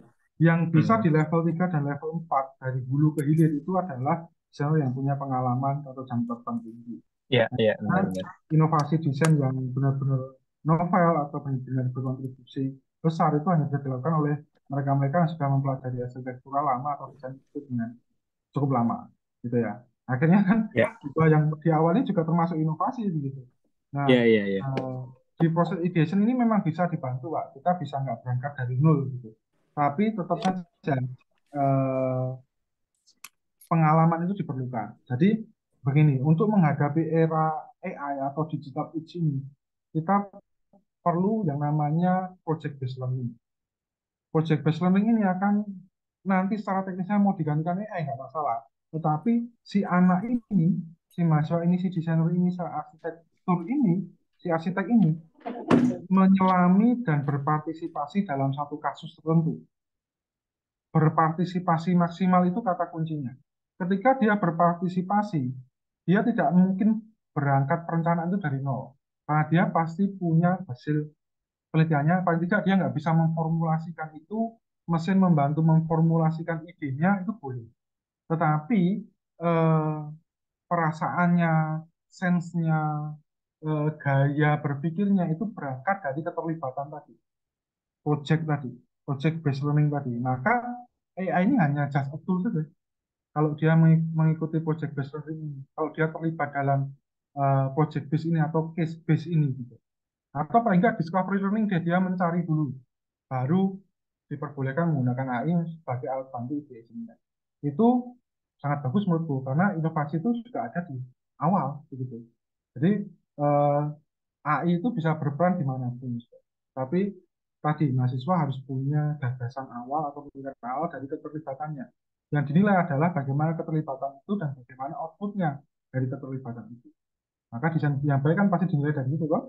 Dia punya insight yang baik, insight tapi nggak bisa didapat oleh periset manapun karena dia langsung terjun ke lapangan, karena dia langsung merasakan panasnya, merasakan observasinya, wawancaranya dan sebagainya. Nah, akhirnya muncul benih-benih gagasan liar. Tapi kadang mahasiswa itu sulit memformulasikan ini dari kata-kata itu gimana. Susah banget saya mengkonsepnya, konsepnya ada. Nah, itu baru dibantu AI. Nah, membantu AI ini ada metode-metode expert systemnya, loh. Di mana query-query yang pas. Sehingga itu membantu kamu memformulasikan ide. Itu baru AI-nya pas dan novelty-nya baik, Pak Andre. Dan itu bisa dilakukan untuk begitu. Semoga menjawab komen saya, Pak Andre. Siap, makasih Pak Peter nih. Kayaknya boleh lanjutan nanti Pak ya. Nah, Boleh. Sebenarnya udah dari tahun lalu Bu Rizka tuh ini nyuruh aku ke Pak Peter, cuman belum mulai. Ya, tapi Pak, boleh. Silahkan. Siap. Terima kasih Pak Peter. berarti sebetulnya ya kalau tadi si AI ini bisa jadi tools ya, bantu. Dia juga bisa jadi metode kali ya kalau itu bisa disupport di prosesnya Pak Andre sebelum ketemu bentuk gitu, dia bisa jadi metode support gitu ya. Peluangnya cukup besar sih tadi. Oh ya, mumpung belum move dari Pak Andre nih, tadi kayak ada pertanyaan dari Bu Astrid ya. Sudah dijawab tadi udah secara dijawab. direct sama Pak direct Andre. message. Saya cuma nanya bukunya apa. Tapi saya ada satu pertanyaan lagi kalau boleh buat Pak Andre sih. Boleh. Monggo. Monggo buat saya Bu. Jadi ada pertanyaan. Sambil diskusi. Silakan, monggo Bu Astrid. Oke, jadi Pak Andre, saya tuh mau nanya, kalau misalnya memang AI itu digunakan untuk perencanaan, nah yang dilihat itu apa ya Pak? Maksudnya karena kan faktor perencanaan yang masuk dalam analisa itu kan banyak ya. Ada kebutuhan ruang, ada masalah comfort, ada masalah kebutuhan terkait dengan utilitas, air dan lain sebagainya. Nah, secara spesifiknya gitu, yang kira-kiranya di apa ya di riset gitu oleh Pak Andre dalam perencana apa namanya dalam mungkin pengimplementasian AI ke dalam perencanaan itu dalam hal apanya ya Pak? Ya, aku jawab ya Bu Oni ya. Iya, jadi kalau misalnya karena saya pakai konsepnya pena partial Bu Astrid, dia kan ada bukunya problem seeking itu ya. Nah, di situ sudah dijelaskan langkah-langkahnya mencari problem itu apa sih gitu. Jadi kan kalau si pena partial tuh bilang bahwa dia ada 5 langkah ya. Ada tujuan, terus fakta, konsep, kebutuhan, sama terakhir problems atau pencarian masalah gitu kan. Nah, dari kelima langkah itu bisa dibolak-balik kecuali yang terakhir Bu. Masalah, pencarian masalahnya itu apa sih sebenarnya masalah yang ada gitu. Nah, yang mau saya highlight di sini sih karena si pena partial juga pakai ada function, form, ekonomi sama time sebagai permasalahan utama ya kalau dalam hal ini. Jadi yang dicari tuh sebenarnya masalahnya apa sih di sini gitu. Jadi misalnya ada satu project kayak misalnya sekolah gitu. Nah, tujuannya apa, faktanya apa, konsepnya apa, kebutuhannya apa aja. Nah, dalam hal masalah function ini sebenarnya masalah utamanya apa sih kalau di sekolah gitu. Jadi lebih ke situnya sih, Bu. Jadi bukan technical perencanaannya ya, bukan kayak kayak konsep Ibu Astrid bilang kan, apakah anak kebutuhan ruangnya atau utilitasnya gitu. Bukan lebih ke situnya sih gitu. Tapi lebih Berarti ke lebih kepada ininya ya, apa statement namanya ya? problems-nya. Iya, iya betul. Uh-uh, Problem lebih ke statementnya situ. dan apa namanya pengakomodasian dari tipologi bangunan tersebut gitu ya. Iya, sementara sih masih itu Bu ya, karena ini aku juga agak masih mentok, jadi ya masih agak mentok, jadi masih sementara sih masih kayak gitu Bu ya. Belum Iya, ketemu baik. promotor lagi soalnya. Iya, baik kalau gitu. Itu Kurang aja. lebih Terima gitu Bu. kasih Pak Andre, terima kasih Bu Oni. Iya, Ya, thank you, sama-sama Bu Astrid. thank you. Makasih Bu Astrid. Mungkin tadi biar karena pertanyaannya muncul di pop up general, berarti buku yang ditanyakan tuh pena parsal ya, problem seeking Ya, bener ya, Pak Andre problem ya? seeking ya, benar Bu Iya, Ani. oke. Mungkin bisa buat Bapak Ibu yang lain yang membaca pertanyaan biar ada jawabannya gitu. Nah, Pak Peter, ini ya, tadi kan memang sifatnya AI itu bisa menciptakan visual, termasuk bisa membuat variasi. Salah satunya seperti fenomena malam ini, bisa-bisa bertanyanya kepada sesama penanya. Gara-gara AI ini, gitu. Yang ditanya si penanyanya. Ya, Bapak Ibu kalau ada pertanyaan lagi, monggo bisa raise hand atau mungkin bisa bertanya lagi. Cuma sebelum itu saya penasaran nih Pak Peter, kalau di Prodi ya di DKV sendiri itu AI itu gimana sih di dalam proses belajar? Apakah sudah cukup merambah di teman-teman mahasiswa di sana atau gimana nih? Karena kalau saya di sini sih lebih ke kayak chat GPT ya itu tuh udah happening. Kemudian kayak tadi tuh generator AI generator itu udah agak happening di teman-teman studio gitu. Nah, kalau di DKV gimana nih Pak Peter kalau boleh tahu? Nah, di DKV itu sebenarnya di kalau untuk studio ya kita belum mengalami kendala yang benar-benar berarti gitu. Karena kami di DKV itu mayoritas dosen muda, gitu ya. Usia kami itu paling senior tuh mungkin 43 ya. Mhm. Selain itu kami umur bawah 30 pun ada dosennya. Jadi kami semua masih cukup mampu untuk mempelajari teknologi. Itu satu keuntungan bagi Mhm. program studi kami. Lalu yang kedua kami mencoba mempelajari apa yang tidak bisa dilakukan oleh AI. Ternyata tadi Mhm. muncul batasan-batasan yang saya share tadi. Mhm. Lalu bagaimana kami mengatasi itu? Kami membuat project based learning di tiap mata kuliah studio dan mata kuliah praktek. Nah, project based learning tadi nggak bisa di ranah AI.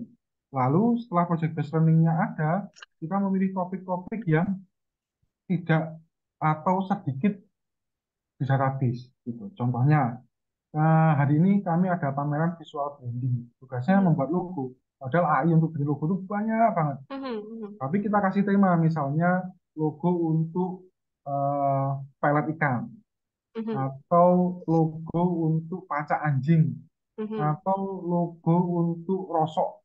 Gitu. Ah. Itu di database AI akan sulit didapatkan. Maka mereka harus based on observation. Dan mendesainnya juga dia harus mengikuti visi dan misi dari observasinya itu. Atau Mhm. insight dari observasinya itu. Kita Mhm. mencocokkan Mhm. saja. Nah, hanya hal-hal seperti itu yang kita bisa cross dan mix and match di era digital ini, Oke, oke. era AI itu. Nah, itu yang sedang kami galakkan ya. Tapi yang pertama kita harus paham dulu karakter AI itu Betul, betul, betul. itu. Oke.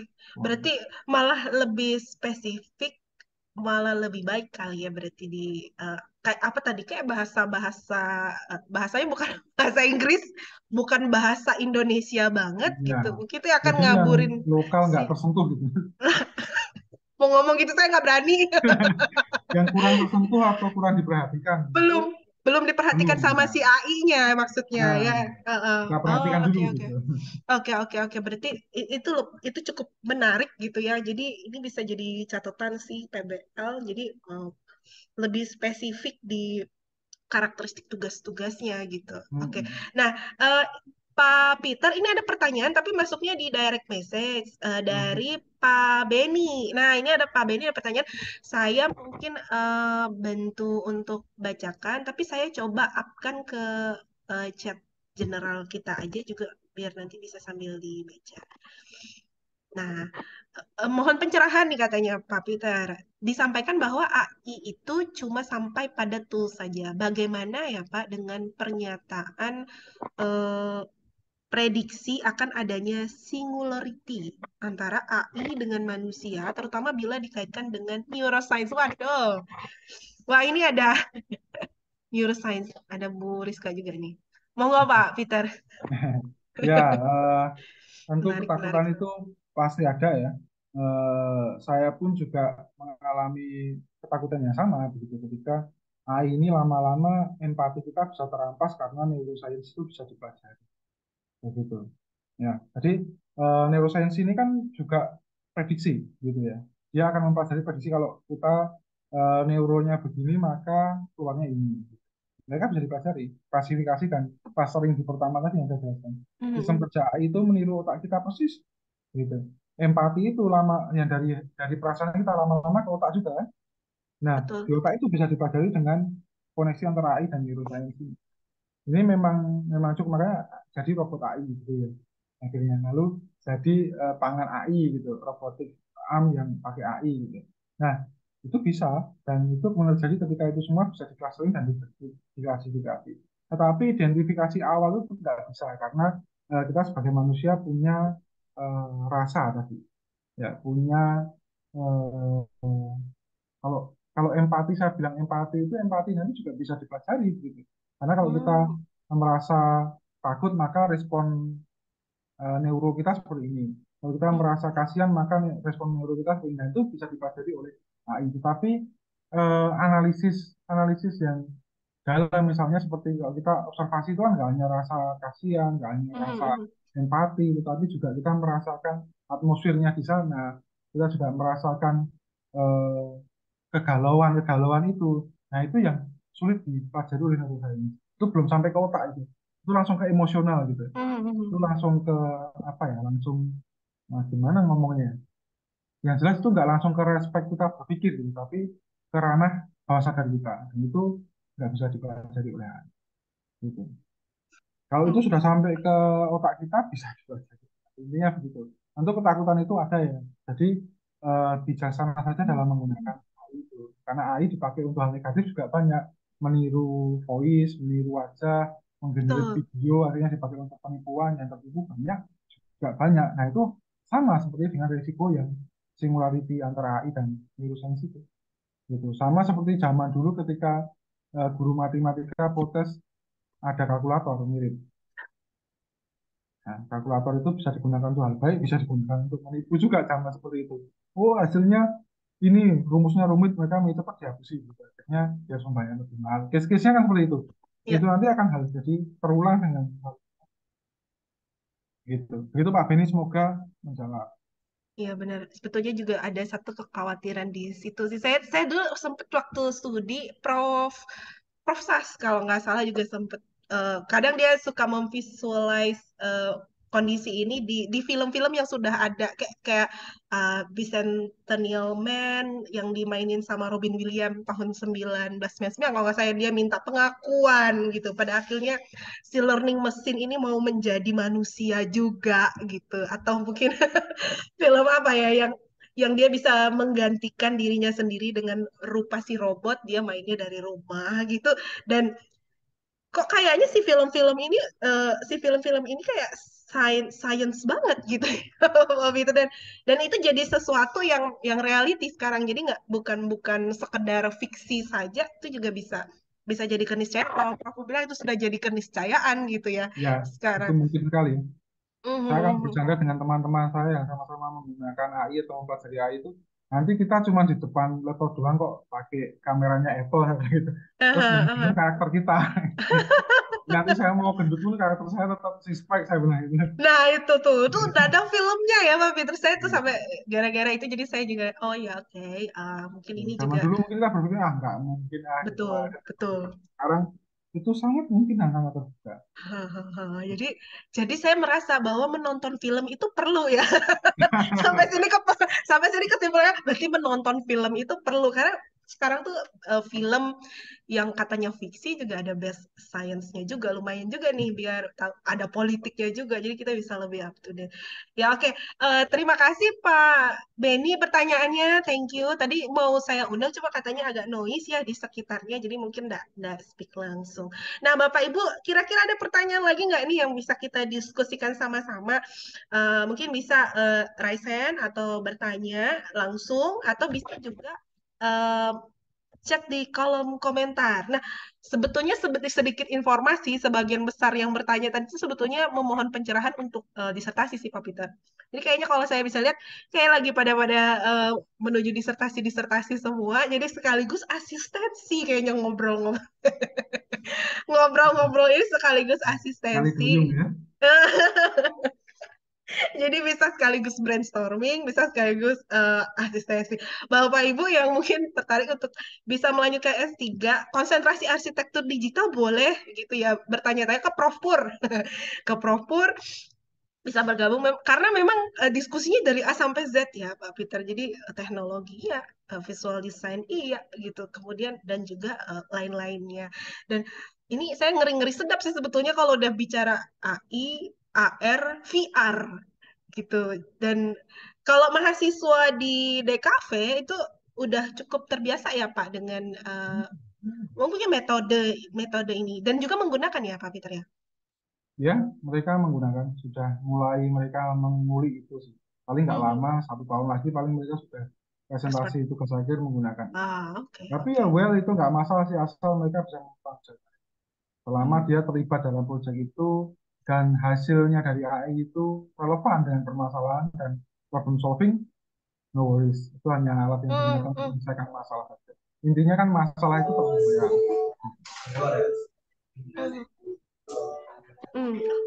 Oke, mungkin ada yang noise nih, ada yang baru masuk. Bapak Ibu mungkin boleh dibantu untuk di silent begitu ya speakernya. Terima kasih. Iya, ya benar banget sih Pak. Jadi sebetulnya juga tantangan buat dosennya juga ya Pak. Jadi nggak bisa nih kita jalan di tempat aja belajar dengan yang ada, karena teknologinya udah semakin berputar-putar nih. Kalau nggak begitu, ya begitulah, mahasiswanya jadi lebih expert daripada dosennya. Ini banyak sekali betulnya fenomena-fenomena itu ketemu di teman-teman mahasiswa yang lagi desain gitu, dan itu tuh jadi suka duka nggak juga sih, tapi jadi tantangan sih buat dosen-dosen gitu ya untuk belajar. Nah, salah satunya mungkin yang dibagi sama Pak Peter tadi di DKV juga udah betul-betul mempelajari dan menganggap itu serius. Jadi nggak sekedar karena itu suatu keniscayaan ya paling nanti juga gitu. Padahal udah deket banget di lingkungan kita tuh udah ada. Dan saya juga merasakan. Nah, ini ada di kolom komentar nih, kalau mau daftar S3 boleh, ada nomor kontaknya. Tenang saja, semuanya friendly Bapak Ibu. Saya merasakan, betul. Saya merasakan, nggak bohong. Saya merasakan. Nah, semuanya cukup friendly, jadi bisa bertanya-tanya, bahkan diskusi juga enak gitu ya. Nah, apakah ada pertanyaan lagi Bapak Ibu? Boleh mungkin bisa bertanya langsung. Silahkan. Mungkin ada juga yang mau mendropkan pertanyaannya di kolom komentar. Apakah ada?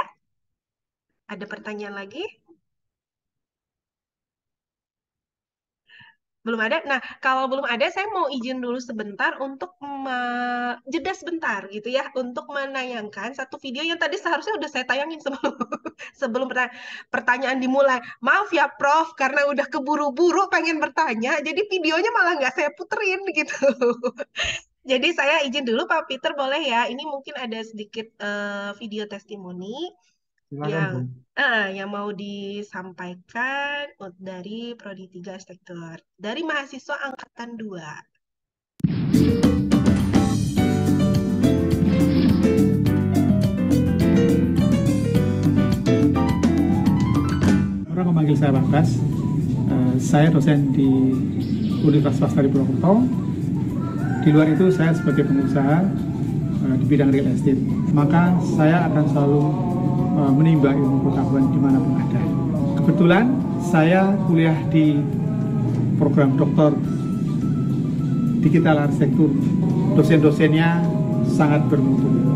Saya dapat banyak sekali pengetahuan sehingga pengetahuan tersebut akan memberikan dampak kepada usaha saya dan kepada institusi di mana saya bekerja.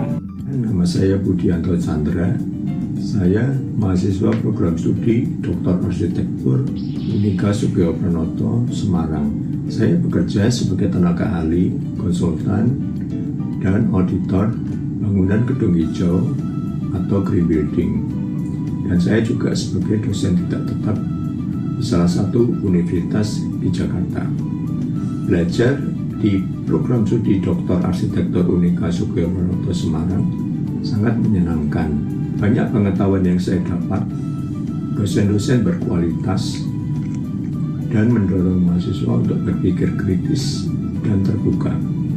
Teman-teman dan sarana belajar juga mendukung. Dan yang paling penting, saya bisa belajar secara online. Di belakang saya adalah mahasiswa saya mata kuliah konservasi dan perancangan pemugara. Saya bergabung di program studi S3 Arsitektur Digital di Universitas Sugio Pranoto karena saya merasa memang sebagai dosen saya harus mengambil program pendidikan yang lebih tinggi. Saya merasakan bahwa ilmu yang saya dapatkan sangat banyak dari dosen-dosen yang berpengalaman baik dalam teori, dalam penelitian maupun di dalam proyek-proyek yang sesungguhnya merupakan praktik berarsitektur. Ya, ya. Oke, demikian pembimbingan bahwa di program studi Dr. Arsitektur ini kita bisa memanfaatkan dengan Zoom, kita bisa berinteraksi dengan santai, kemudian antara dosen dengan mahasiswa bisa dengan enjoy untuk berdiskusi semacam ini, jadi tidak canggung lagi. Mari bergabung di program Dr. Arsitektur Digital Universitas Sugio Pranoto. Tunggu apa lagi? Daftarkan diri Anda pada program studi Dr. Arsitektur Unika Sugio Pranoto, Semarang. Semoga program studi S3 Arsitektur Digital di Universitas Sugio Pranoto Semarang semakin maju dan dapat memberikan sumbangsi yang besar di dalam pengembangan ilmu arsitektur di Indonesia. Terima kasih. Salam lestari.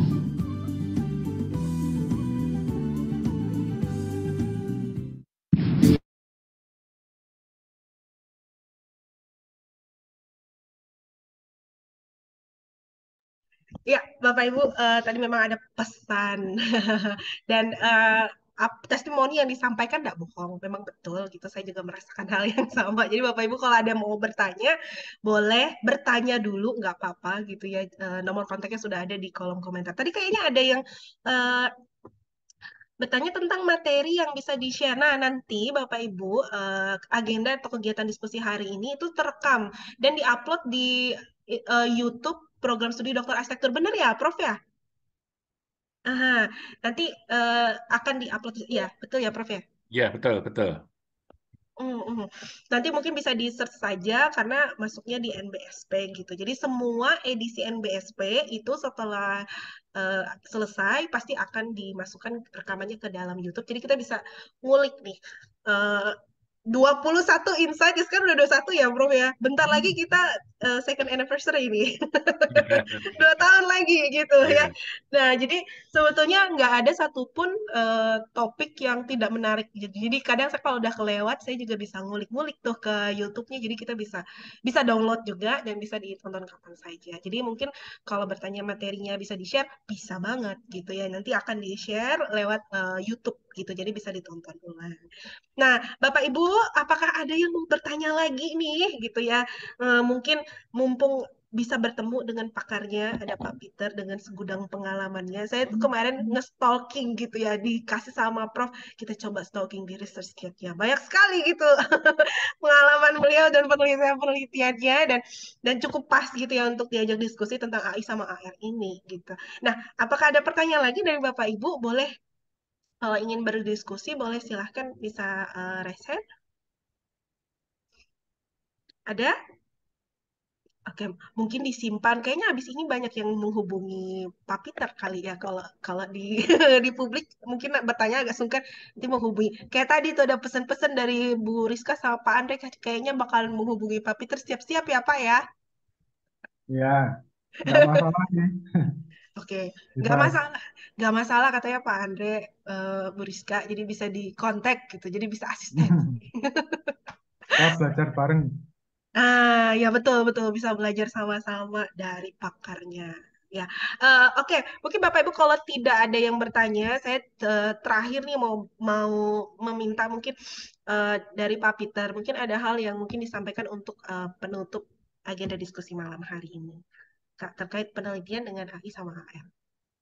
Ya, jadi terima kasih sekali untuk kesempatannya.